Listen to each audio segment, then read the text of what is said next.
In today's video, I wanted to create a beginner video to how to set up a DIY solar generator.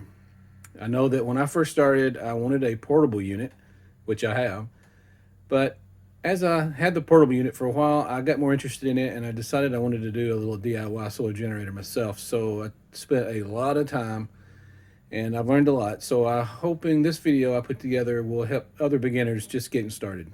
Hope you enjoy it. Okay, so let's get started with the equipment we're going to use today in our DIY solar setup. The first piece of equipment is the solar panel itself. The most common type are the rigid panels you see on roofs and on the ground. We'll be using one of those later for the test, but those are weatherproof and are meant to be outside all the time. But also, they're foldable panels like we have here. I'll show you this one. This is a 350 watt foldable solar panel by Blue Eddy. It just disconnects here. Once you get it folded out, the wires are contained in here. It has a little kickstand to keep it upright. This actually has 4 panels that open up and can take in 350 watts. Very nice. You can take your solar panels and combine them either in series or parallel. I'll do a video on that later. And they act as one system, so you can increase the wattage of your output of your solar panel array. Okay, once you have your solar panel set up and ready to go, you now need to run a wire from your solar panel to the solar charge controller here. And that wire is called solar wire or PV wire. It's a very tough wire. It's rated for outdoors, to be outdoors at all times. I've tried to strip these and it's difficult because it's very tough coating on the outside of these wires here. This is a 30-foot extension that is an overkill for our needs today, but that's what I had laying around. So to connect to the solar panels, they use these connectors called MC4 connectors. They are weatherproof connectors. You could leave them out in the rain, won't bother anything. And that's what we're going to use today. Okay, next piece of equipment I'll cover is the solar charge controller. This is a Bourgeois MPPT solar charge controller. It's a 40 amp, which means that's how much amperage the maximum amount of amperage it can charge your battery with. There's a PV input, the positive and negative for the wire I just covered, and there's a wire that runs to the battery, a positive and negative, and they have these little tighten down screwdrivers go here to tighten down the connections. And the job of this controller is to charge your battery. The voltage coming from your solar panels is fluctuating a lot. This calms that down and regulates it and charges your battery. It's configurable for different types of batteries. We'll be using a lithium iron phosphate battery today, but you configure that in this using a mobile app for this device. And you configure lithium iron phosphate, and it makes sure the way it charges the battery is compatible with lithium iron phosphate and it doesn't damage it in any way. So that's the job of the solar charge controller. Next up is the battery. This is a Power Queen 12 volt lithium iron phosphate battery. It has 100 amp hours of storage capacity. For a 12 volt 100 amp hour, that is 1280 watt hours. I have that actually on a website. I'll put a link below to my blog where I explain all this in detail. But basically that just means since it has 1280 watt hours, you could run something that used 1 watt for 1280 hours. Or you could run something that uses 100 watts for 1.28 hours. No, I'm sorry, 10.28 hours. So that's the battery we're going to be using for our setup today. Okay, next up is the power inverter. This is a Jindal 2000 watt inverter. It's rather large for these demonstration purposes, but it's what I had laying around. It's a 2000 watt, and it converts DC power from the battery here and converts it to AC power coming out here that you can plug in the light bulb, hairdryer, any kind of appliance. It has some USB chargers as well. It has a little LCD display that shows how much watts are being used and such. But AC power, of course, is what you use in your home, that in your wall outlets. That's AC power. So the DC from the battery comes here, it gets converted and usable by your appliances. I thought I'd just give you a close-up here of the AC end of the power inverter. You have some USB charging ports, your power button. This little remote, oh, that's for the remote control. It comes with a little remote control switch if you're like installing in an RV or something where you didn't have to access this inverter just to turn it on. You have two AC ports. You have a grounding plug here, and there's a little, I loosened this earlier, but this is for if you want to hardwire, so like Romex to run to like an outlet or something.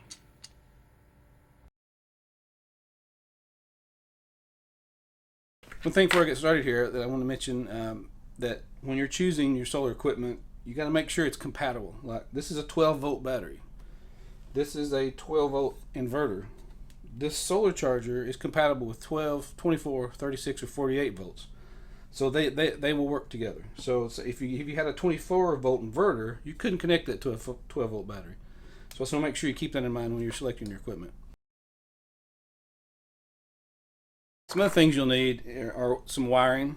I'm going to use some of the wires that came with the inverter. I'm going to make some of my own. If you want to make some of your own, you'll need to have a wire stripper, a wire cutter, and optionally, you don't have to have this, but this is a temperature sensor. When you get done with your setup, one thing you want to do is a stress test. You want to get it up very close to the maximum amount of output, like the 2,000 watts on this inverter, and then run a few minutes, and then start checking the temperature of your wires and different connections and things to make sure you don't have something loose. It'll create a lot of heat and a lot of waste, and it's actually dangerous. Could start a fire. So that's one use for this. Also, a heat gun. If you're going to make your own wires, as I mentioned, a heat gun is used to take the shrink wrap and melt it against the wire to hold it and glue it together really well. Okay, let's get started with the assembly. So the first thing I'm going to do is set up the bare minimum to get this to work.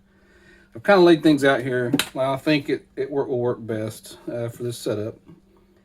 So the power will come in from the solar panel here to the charge controller, and then there'll be a wire running from the charge controller to the battery, and then there'll be a wire running from the battery to the inverter. I think this will work. First thing I'm going to do is just get the battery set up with the inverter and test that to see how that works. Okay, to hook up the inverter to the battery, I'm going to use these wires here that came with the inverter. I would probably build my own a little heavier gauge than these. This is using some kind of unusual 2-cable system I've seen before, but I probably will make my own eventually. But just for this demonstration, I'm going to use the ones that came with it. Usually these wires are junk, but these feel pretty good, so maybe they will work. So one thing that happened, there's these large capacitors in the inverters that has to charge, and there's a big inrush of current that comes from the battery when you first plug these in. Even if it's not turned on, this happens. So if we have a battery switch, which I will install, we don't have that one right here now, but if you don't have that, to keep the big spark from happening when you hook these up, you can use these little resistors. And I have one here. It's a 10-watt 5-ohm resistor, and I'll show you how to do that. Okay, I've got all the washers and nuts off of everything ready to connect here. So I've got these little rubber coated gloves on for safety purposes. Let's start with the negative. Get the negative hooked up to the inverter.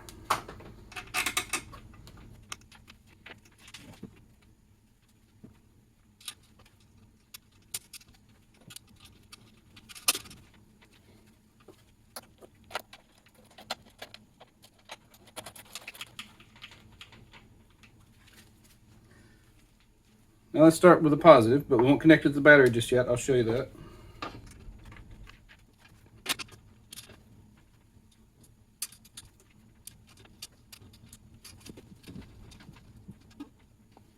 So now we're about to connect the positive from the inverter to the battery. If I just touch that right now, it'd be a big spark would fly off. So a trick you can do, like I mentioned, a power switch, a battery switch would be preferable, but what you can do is a little trick to keep the spark down is have this this little resistor here that will slow down the flow of electricity, and there'll be no spark. So you do that for maybe 5 to 10 seconds, and then the capacitors are charged, and they'll stay charged for a few seconds. So as long as you work quickly, you won't see a spark. So let's do this. No spark. Go somewhere between 5 and 10 seconds. and then we'll hook up the positive. No spark. Okay, so now let's turn on the inverter, see if it works.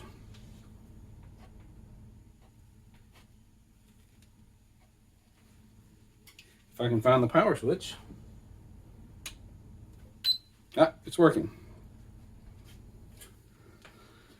All right, so it shows you here the battery is 13.3 volts. It's putting out 119 volts of AC at 60 hertz using 0 watts.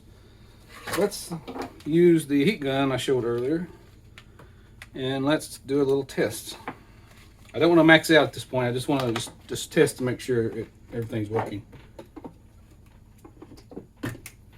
Okay, the heat gun's plugged in. Let's turn it on low. I'll turn the heat down so it won't use much. Okay, it's using 80 watts, 100 watts. If I turn the heat up, as I'm doing now, it'll go up to 120 watts, 140 watts. Let's kick the heat down, turn it on high just a second. 80 watts. Got it up to 600, 700 watts. Okay, that's good enough for this test. Okay, I've disconnected the wires for now. Nothing's live here. So one thing I wanted to show you that is highly recommended is that you install a ANL fuse in between your inverter and the battery. This is 250 amp fuse. I think 200 may be the right amperage for the fuse here, but this is just for demonstration purposes. So this will work for what we're doing here. So you could also use a breaker, a circuit breaker, but from what I understand, this is the most reliable way to make sure it will kill the power if there's a short or something in the battery. So what I'm going to do is I'm going to install this fuse in between the wire, between the inverter and the battery, and then I'm going to tighten all this, I'm going to secure these things down, and I'll be back. Okay, so what I've done here is I have secured the fuse holder and the wires to the fuse holder down. I can put the cap on that if I want. And sometimes it's tricky to get it to shut. These wires get in the way. So this wire comes out of the inverter to this end of the fuse, and then this wire will come out and connect to the battery. The negative won't change. I've secured this down. I've secured the inverter down with some screws. I've secured the charge controller down with some screws. So here's some PV wires I'm going to connect to the charge controller as the PV in, and then in the battery in out to the battery. I have some cables here I've cut, but I have not put the lug nut on the end or stripped into the wire, so I will do that and be back.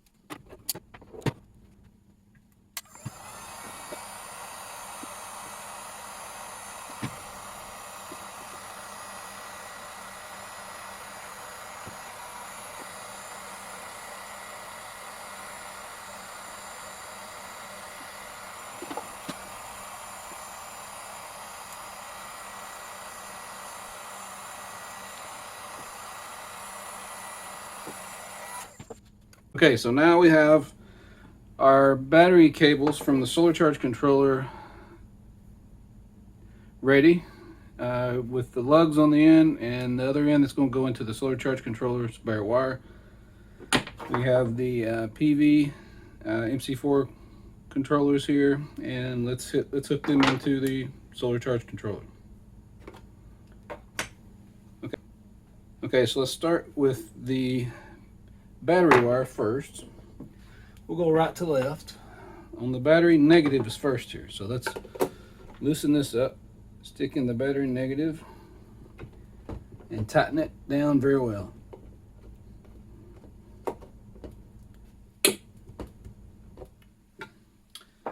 Then we'll do the positive. Let's make sure there's no wires hanging out.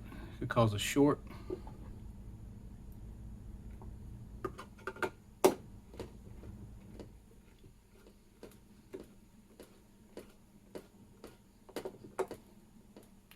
and give them a tug. They're secure. Now we'll do the wire PVC. Start with a negative. It's on the right.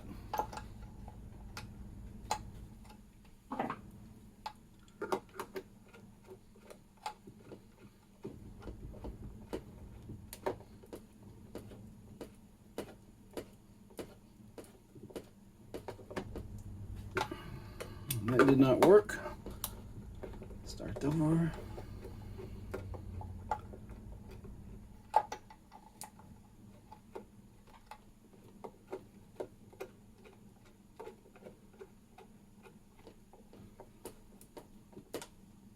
Give it a tug. It's in there this time. Now let's do the positive.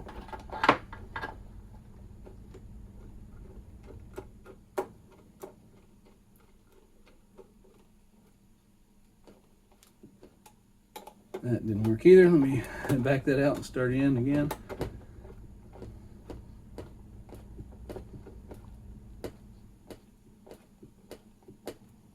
So it didn't work again. So I guess I must be sticking the wire on top of the little device that comes down and clamps down on it. Let me back it out further and get that in there this time. Maybe this will do it.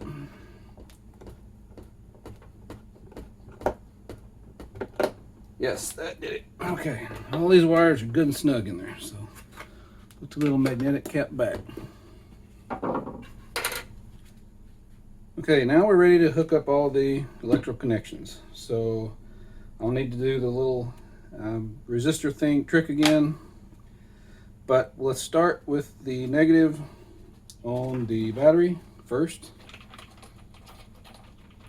And by the way, that's a 3/8 inch battery lug there. This is a 5/16, so I definitely would want to make new cables to have that properly sized. As you see, this is 5/16. Look at the difference there. This allows for a better connection. So we'll go ahead and connect the the inverter cable and the charge controller cable. Put them together. By the way, if you use multiple connections, you could use a bus bar for this. That'd be recommended, actually. Now let's do the little trick again. I have the fuse installed this time, but we'll do the little trick again where we do the resistor to not create a spark. Let's get this cable ready, and we'll go ahead and do this first. Remember to never touch negative and positive to create, it'll short circuit the system. So let's do this little trick again.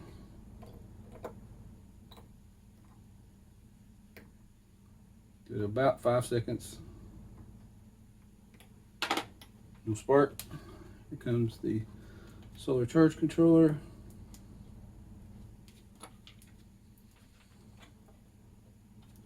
Keep that on there.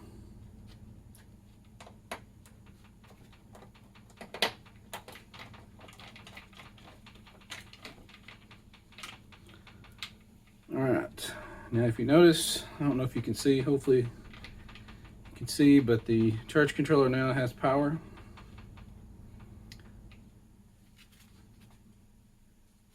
I made a little adjustment to the camera so you can see, but the has 13.3 volts. Now we are ready to actually, and I'll need to tighten these down better. I just hand tightened everything for now. So let's turn on the inverter.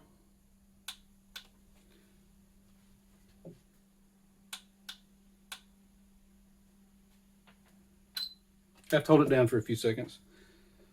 All right, we are showing 13.3 volts on the charge controller, 13.3 volts the battery, 119 output. Let's do another quick little test. And I put my heat gun up, so I'm going to try just a old Craftsman drill I have here. So we'll plug that in and give it a quick little test.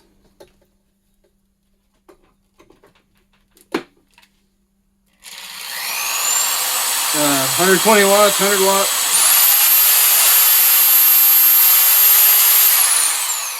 We got it up to 220 watts, so that was good. So I'm going to I'm going to turn everything off and tighten these connections down very well, and we'll do a little stress test. Okay, got all the connections tightened down, and what I've done is I've plugged in a radiator style heater and the heat gun. I got it back out again, and I'm going to bring this up close to 2,000 watts. That's the capability of this, and I'm going to run it for a few minutes, and I'm going to check with the heat gun here how hot things are getting. And if everything looks good, then we'll go on to do the solar charge test whenever we get some sunny skies. Turning on the radiator heater is already on, so it's at 680 watts. Let me turn on the other side. Okay, it went up to 1520 watts and the fans kicked on in the inverter. I'm gonna turn on the heat gun on low and bring it up as close as I can, 2,000 watts. Okay, that overloaded it. So I don't know how far it got, but I've overloaded it. It should reset in a second. Okay, it's back up to 1500 watts from the radiator style heater. Let me turn the heat all the way down on this heat gun. Turning the heat gun on now. Okay, that got up to 1600 watts. Turn it a little bit more.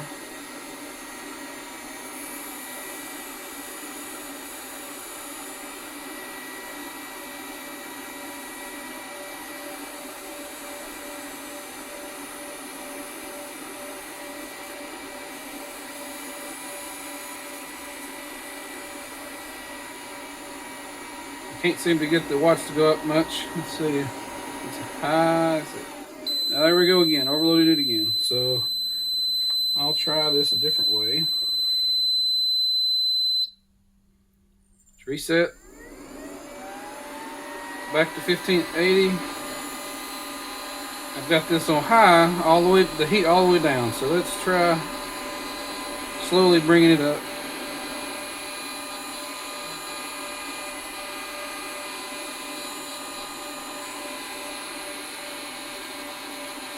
You know, I'm going to switch to the drill.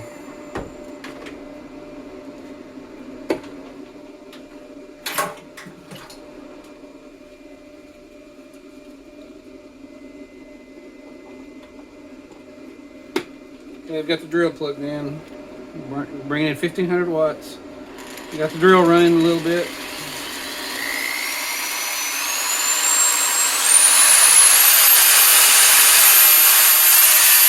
1740 watts. We'll just run it here for a few minutes.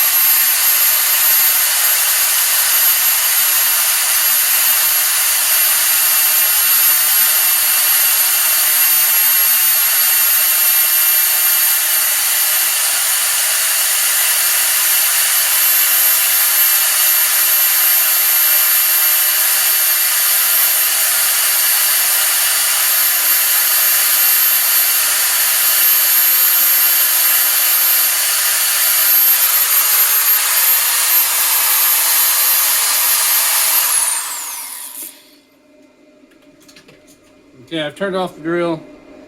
And now let's check to see what kind of temperatures we have. I'm going to pull this cover off with a fuse holder so I can check, but you probably won't be able to see this, but that's 109, 106. That's not bad, but these wires are probably not the best wires for this.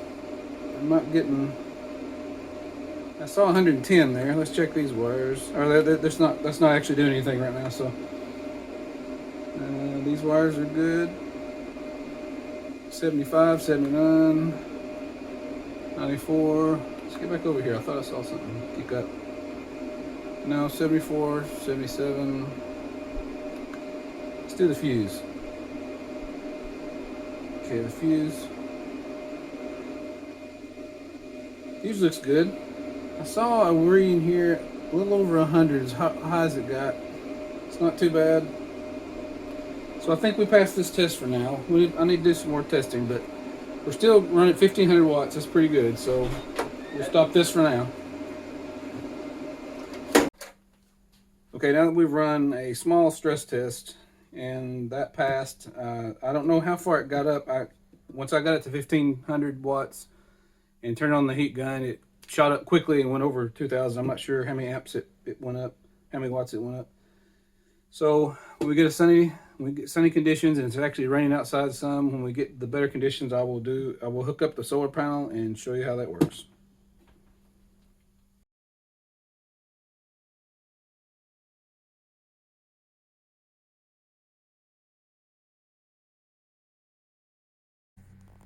So now let's get started with charging the battery from the solar charge controller. I was going to pull out a rigid panel and then take everything outside, but I decided I've got that long extension cord as I showed earlier, and I just thought I would just run that out there and just leave everything here in the garage. So I've got the MC4 connectors connected to the solar charge controller, and the wire is running out to one of the foldable 4-panel solar panel I talked about yesterday. So let's just go over this real quick. So you see the little kickstands that it has to different angles to the sun. It's got 4 panels that fold, and this is a 350 watt panel. So let's see what it's doing. Okay, here is the mobile app that comes with the BoujRV solar charge controller. If you can see, at the top it says 100% charge, but that's not accurate. That's more geared toward a lead acid battery, and the lithium iron phosphate, that's not accurate, so I can't depend on that. But if you look down here, we're under the battery section where it says power. It's charging around 365 watts into the battery right now. So that 350 watt panel, wow, that's really putting out some extra power there. I like that. Okay, since we're charging the battery, I've got the drill plugged in. I just thought I'd throw a little load on it while it's charging to see how that went.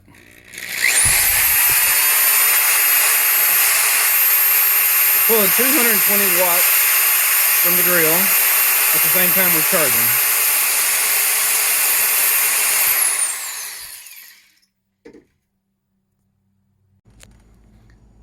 One thing I wanted to mention is everything that we just did with the charge controller, the inverter, the battery, everything, all the wires, crimping, everything is all in this one self-contained unit. It's a portable power station or a portable solar generator. This is a Blue 80 AC200 Max. It costs more, but it's all self-contained, portable, and a very nice solution. So if you choose to do this and save a little time but pay a little extra, then this would be a good choice. Guys, that's just going to about do it for us today. I hope you enjoyed this video on the 12 volt 2000 watt solar generator setup we did. If you got something out of this and you liked the video, please like the video and subscribe to the channel, because I'll be making more videos coming soon. Thanks for watching.